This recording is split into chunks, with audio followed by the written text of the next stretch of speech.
this is a list of questions that some of which I came up with, Right. and some of which our colleagues came up with. Okay. And I think it'll be fun for you Right. because Yes. we want to know about your life and your career and man. what's next for you, Rob, because it's so crazy. All right. Tomorrow you retire. Yes. And what is this for you? Is this sad, exciting, overwhelming? It's Tell kind me. of bittersweet. I mean, I'll start crying at some point, probably on the air. So, know but you those are will. tears of, kind of relief and joy for all the things that I've done in this long career, as long as I've done it.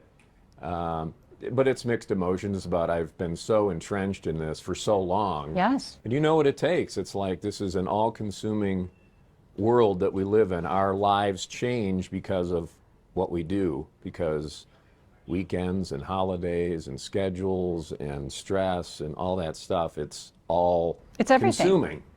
So from that perspective, transitioning out of that lifestyle is going to be difficult, but I'll figure it out. It's just a matter of how long and how. But I have been putting together some things over the last year or so that I want to explore. I'm not going to really get into a whole lot of that. I don't Oh, want God, to. you I'll won't just- answer. This is top secret. Well, yeah.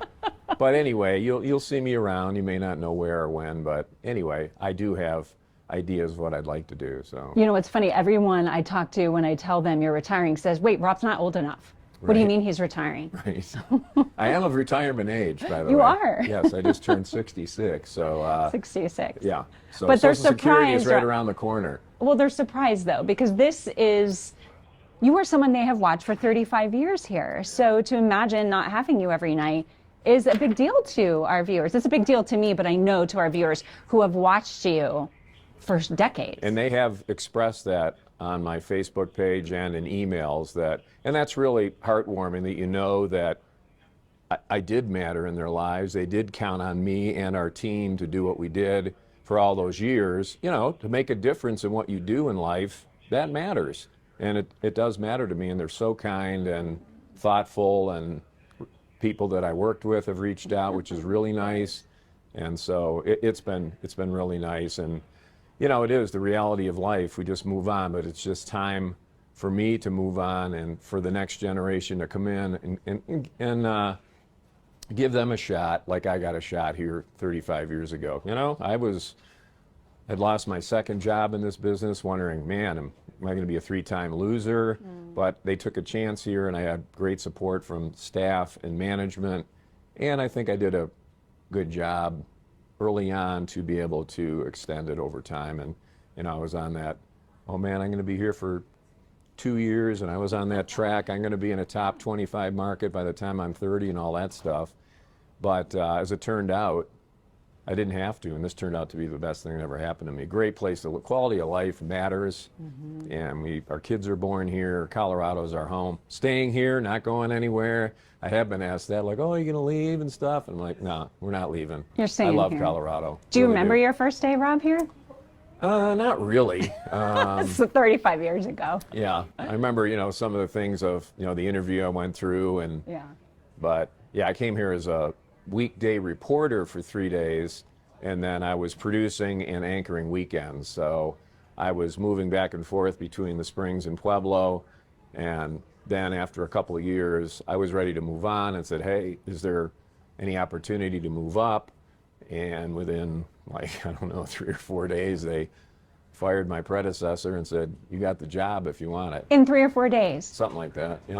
It's Rob, pretty quick. I didn't know it was that fast. I mean, I would expect that with you, but I've known you for only so many Yeah. years now. Well, it kind of the timing of it was good because as I was wanting to move on, I got an opportunity to do some really good stories, and I also had an opportunity to work with Lisa Leiden for here and there, not necessarily consistently. I'd fill in and stuff. Well, anyway, we kind of established a rapport even in the short time that we worked together, and so something clicked. And then the guy that was my predecessor, I think they'd had enough of him and his antics. So time. I tell you, timing is the key to life, and that's what happened. So well, you had quite a relationship with Lisa on air and a wonderful rapport for decades. Yes. So 25 I mean, years. you said goodbye to her in her Right. retirement, and now we're saying goodbye to you. And Yeah. I'm so lucky that I get to be the last one with you. It's been great. I've been really blessed. You know, I'm not a religious guy, but you know that's the word, to have you and Lisa and all the other great women that I've worked with here. So, I mean, because this is a tough business. It can I mean, we're be. around each other for so many hours a day, and we have to be able to think quickly together, and that's hard. And you can't just fake that on TV. You can't, and and you're communicating constantly, either on air or off air. As you know, this is a process every day, all day, to put shows together, to talk about scripts, to argue, to agree, to question, I mean, we are intimately involved in all the shows that we do. So yeah, we spend a lot of time, more time than we do with our regular family. That's why I call you my work husband. Yes, exactly.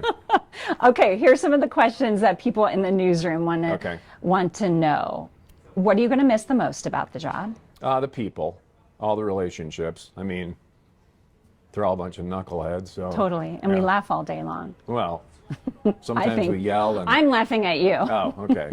But no, that honestly is because I'm very engaged with everybody in all aspects of the production. So I'm going to miss all that, and that's the biggest thing. You know, the people, you're just not working with those folks every day, and I'm going to continue to be in touch with some, not all, but some. Of course. So it's not like it's the end of the world. I'm retiring from news. I'm not from dying. Life. Exactly. Or this isn't an epitaph, only for my news career. So what will you not miss about this business? Man.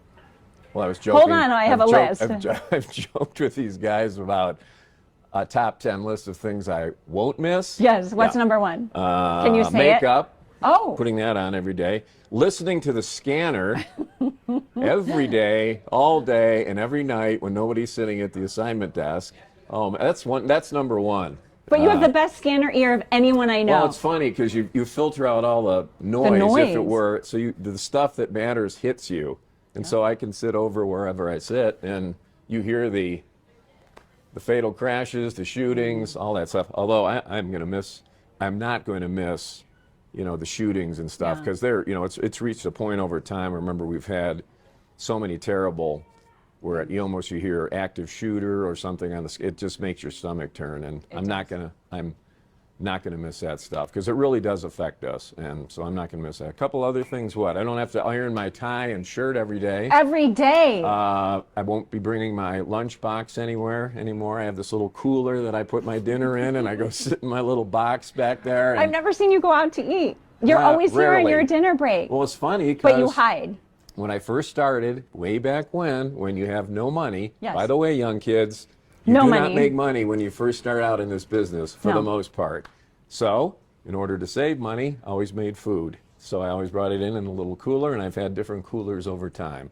I feel like that lunchbox is part of our newsroom, and I have seen it since day one. Maybe we can bronze it and stick it up on the door or something. So, Maybe just your chair, your desk, your whole area. Yeah, but working the holidays, I will not miss that. Just the ability to schedule my life like normal people. As much as I love being recognized and appreciated for what I do, yes. I think there is something to be said about kind of transitioning to an anonymous lifestyle, if you will. So my voice will always give me away. It will. It always happens, because I got the 3-day growth, the hat on, and the glasses now in the store, and people are like, "Hey, Rob, what are you doing?" So that'll never leave. Did it happen to you one time when you were in Mexico? You were on vacation somewhere, and someone just heard your voice, and you were like, "Great, there's a viewer." Should I share? Yeah, I was. Me and my brother playing ping pong on the beach, and we had a couple of cocktails. As you should. And they were being loud, which I've been known to do. And somebody heard our voice. I'm like, "Are you kidding me? Really?" Great. We were in Puerto Vallarta, I think, and. Well, you can go into hiding a little bit now, well, right? We'll see. You won't be able to. No. The viewers love you. And I don't plan on it. So, I know. Yeah. What will day one look like? I don't know. No? No. Because I know you behind the scenes to be a person who wakes up early and gets a bunch of stuff done before you even come to work. Yeah. And then you get here before anyone else on the Nightside team, which I've always loved and admired and respected about you, Rob. Being on time is really important to you, but being super early, you've managed to do. Well, so I can kind of get peripheral stuff out of. That's kind of why I do it. Is just kind of I can get my day kind of organized. I know, And I then just think once it's the great. clock hits, then you can start doing what you need to do. So But that's I've basically admired why. that about you so much. I Thank you. have. What do you hope the viewers are going to remember about you the most? Well, that they stuck with me, so obviously I did something right. They trusted me. They had faith in the information I was giving them. They liked me, I think, personality-wise. I think I have a good sense of humor, a good personality. I can do what it needs to take, regardless of what the scenario might be. Out raising money, emceeing something, or on the news desk, at the Chili Fest, State Fair, what have you. I think people see that I've always been, for more or less, the same person there as I am here. And you can't fake who you are and expect to be successful in TV news. You just can't do it. People can figure you out in a second if you're a phony. So I think that matters. Yeah. You have never been a phony for a second. You always tell the Try truth not and to you be. always say exactly. Although I know you have to pull back a little bit on TV because we can't say everything that's going on No. in Rob Quirk's head We or my cannot, head no. for that matter. And that's hard, right? Because you are an honest person and you have a lot of opinions about things. So you've had decades of experience of keeping that opinion inside. Right. So I wonder what we're going to hear from Rob as you retire. Well, I think there's a time and place for everything. Right. I'm not going to just automatically become some social media blowhard telling everybody what I think they should know or hear or say or do. That's just never not been you. my style. If I get in a conversation with someone, absolutely I'll tell them what I think. But generally speaking, I'm not going to start a podcast and, run for political office or something. You're That not? ain't happening. That's No. not happening. No. No way. Not a chance. No. Okay. Not a chance. Favorite story you've ever covered? Oh man, I don't. Favorite is kind of there's just too many. Or is there a most memorable thing There's that a when lot. you There's a look lot back- of memorable stories. It's hard to say because you've It been is. doing it longer than the Yeah. 35 years I mean, here. probably the most notable one is I got to go to the White House, sit down with President Obama at the time, and do a one-on-one. It was only 10 minutes, but it is what it is. Got to do a live shot on the front lawn of the White House, so that was very nice. Something I never thought I'd do. Man, sadly, I've had the, fortune or misfortune to cover a lot of really impactful stories that had national and international implications. Columbine and the Aurora shootings, the massive wildfires. Those kinds of things are always memorable because of the impact it had. So I don't know if you consider those favorites, but those are the stories that I did and we did that I know we did a good job at. And those are the things that really make me feel good. I'm very proud of the fact we did the MDA telethon for 25 years. We've done a lot of things in the community to raise money, to raise awareness. The MS Society I'm involved in and will still be involved in. That means a lot, and that's among the favorite things too. Granted, not always a fun time when you talk about people's lives, the impact of some of these horrible diseases, what it does to their family and their friends. To But your at the end of the family. day, correct, we've been given a platform. We are a part of a community, and as much as sometimes it pains us to have to do it again, we do it, and I'm proud of that too. So, but as far as the stories go, I've just, I can't really say I've had like a story. There's been so many times where some other reporter or co-anchor has done a story that is as impactful or as pleasurable to me, but I had nothing to do with it other than to watch it. Right. So, I've done a lot of really good work as a reporter, but just to kind of pick out, just like I said, those ones that are so impactful and so big, those are the ones that kind of just stick out. There's a lot of little stories that I've done that have been very pleasurable and fun and all that kind of stuff. So I've got to do so many things and meet so many great people. I've just had no idea, absolutely no idea, that when I was 20 years old, this would be where I am now. No idea. Had no idea that I would be a television broadcast journalist. Because I love the story of how you chose it. Will you share that? the career? Yeah, actually, it was by happenstance. I went to Arizona State to play baseball, worked for a while. Sophomore year, I made the team as a walk-on. My freshman year, I was like communications, whatever, it was like marketing or something that I really didn't have any interest in. But you have to pick a major, so I did.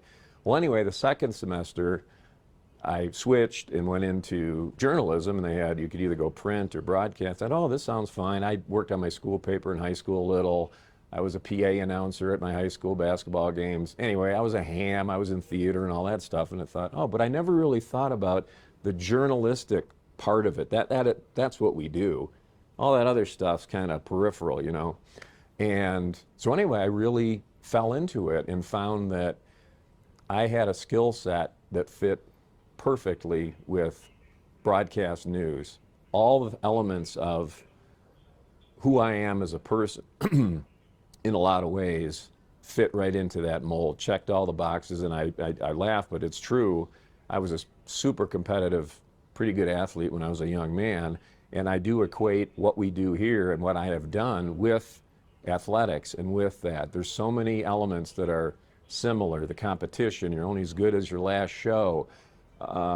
You have to show up. You have to work with a team. You have to work hard. You have to be dedicated to what you do. You have to keep finding ways to improve. You have to expand. But the journalism part of it, that's what I really had to learn, is what is this craft all about? How do you write? How do you write for broadcast? How do you think? How do you do a stand-up? How do you, all that stuff. And I lucked out my junior and senior year in college. I worked in a newsroom basically every day and really learned how things worked, and it even elevated my curiosity and my interest even more. And then from there, it's history, as they say. I'd say it worked for you, but the fact is, you have said goodbye to more people in this business. This business is not for the weak. It's not. What does it take? Because there's lots of of all, people who want to be you one day, First Rob. of all, you have to understand what you're getting into. Oh, yeah. I don't know what's being taught, and this isn't just about this generation, but all generations past. It's like you really have to have an understanding. And colleges, universities now, they have more day-to-day news operations, more better understanding of what is required. And I think a lot of time, not a lot, but there's too many where they'll go, oh, I want to be on TV. Well, that's great.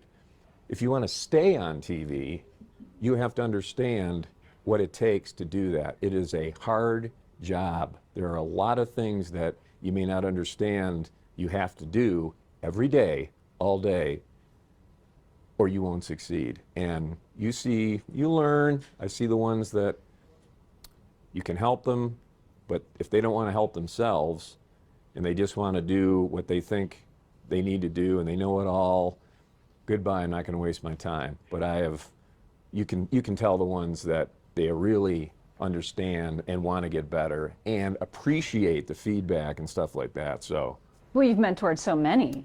I have. That has to be one of the best parts of the job. It is. It absolutely. Too, when the ones who want to learn. It is, and change. And I've said it in things that I've written and said before, that is my greatest sense of pride and achievement, is how many people's lives I've touched. Maybe even this little bit, or maybe this bit.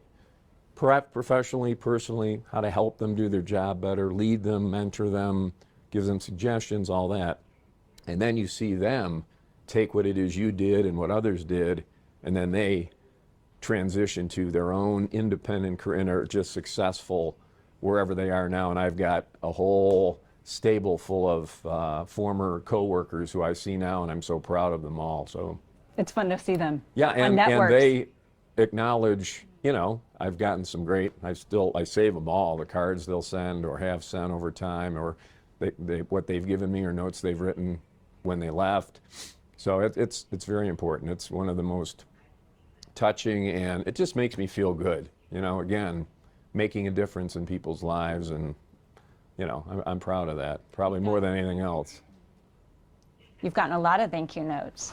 Yes. In the last couple of weeks, since you made the official announcement. Yes. The goodbye is a process. It is Definitely a process. Here. Yeah.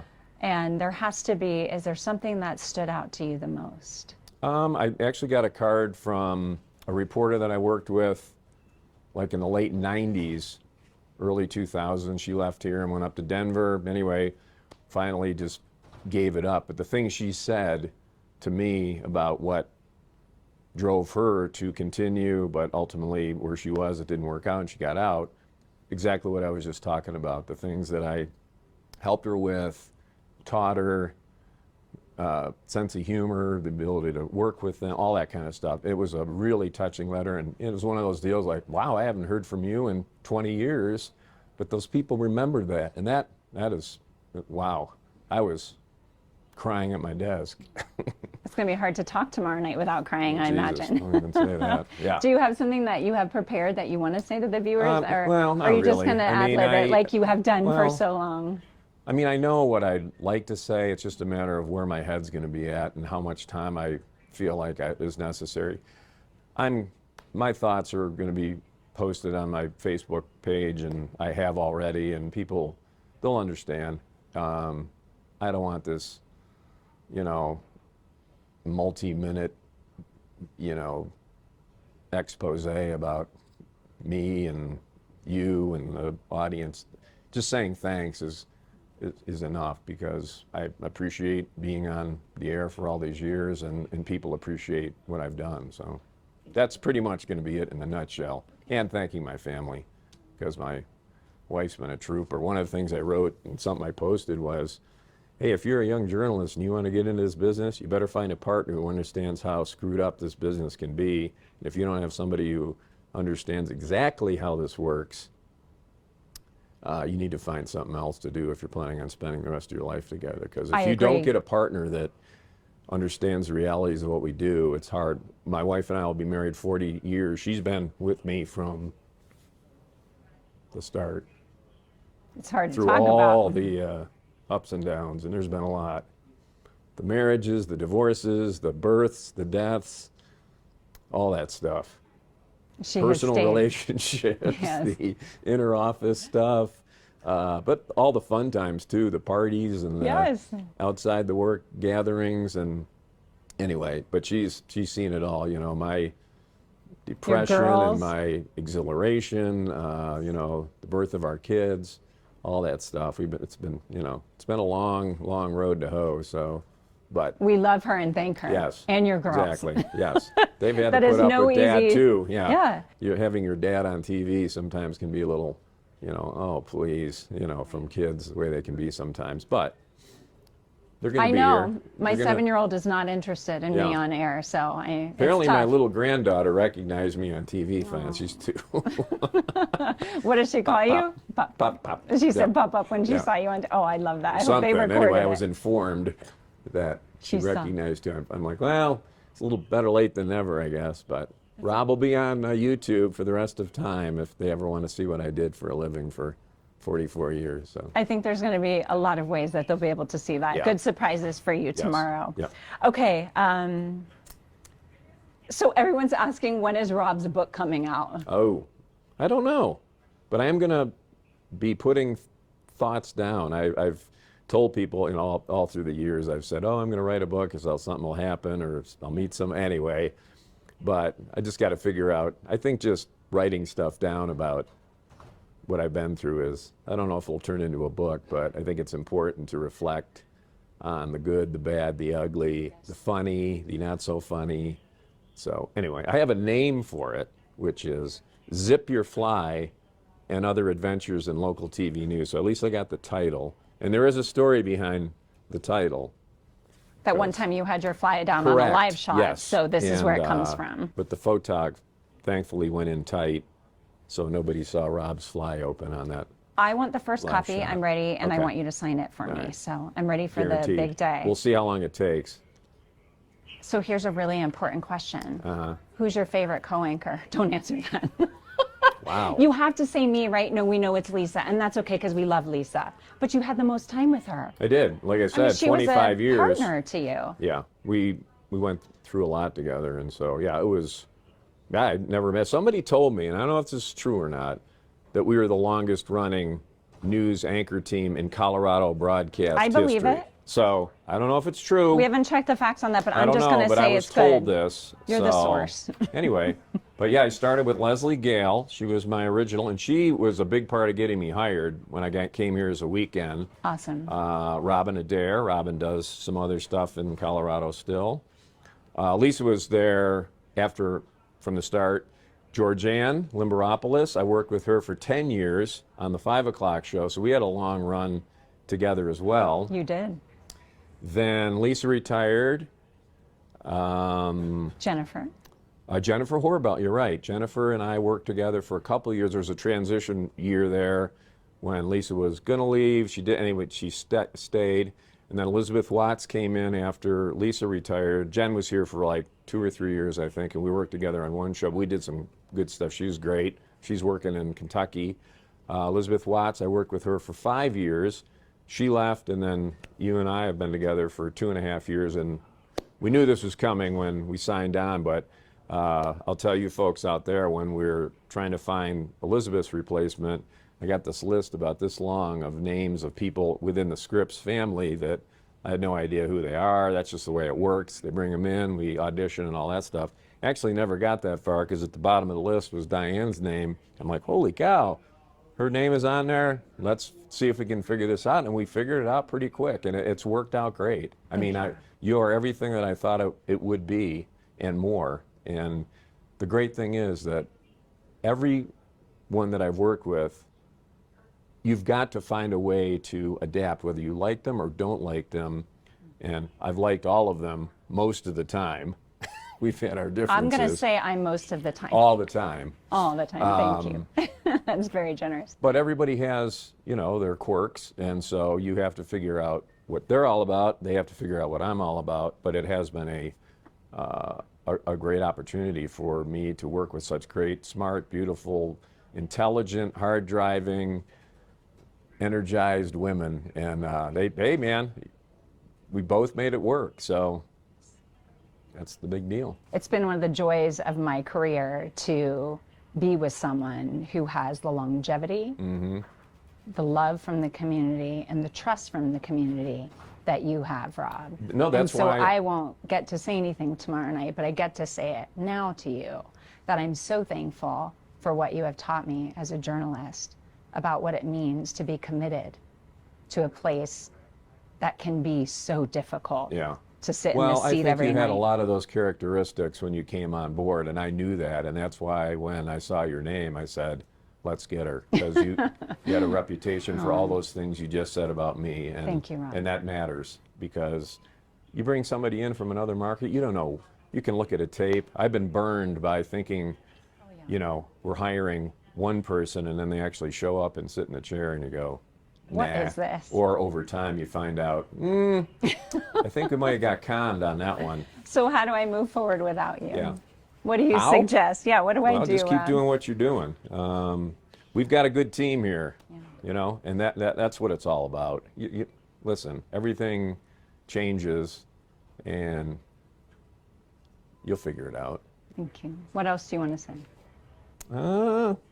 I think we pretty much covered everything. I just interviewed you for 45 minutes, so God, anywho. is it that long? Was it? No. Wow. Thank you, Rob. Oh, no, thank you. That was so fun. Good, it was. I knew most of these For posterity, for my grandkids. Why There not? we go, yep. Thank you. Thank you. Proud of you. So grateful. Me too.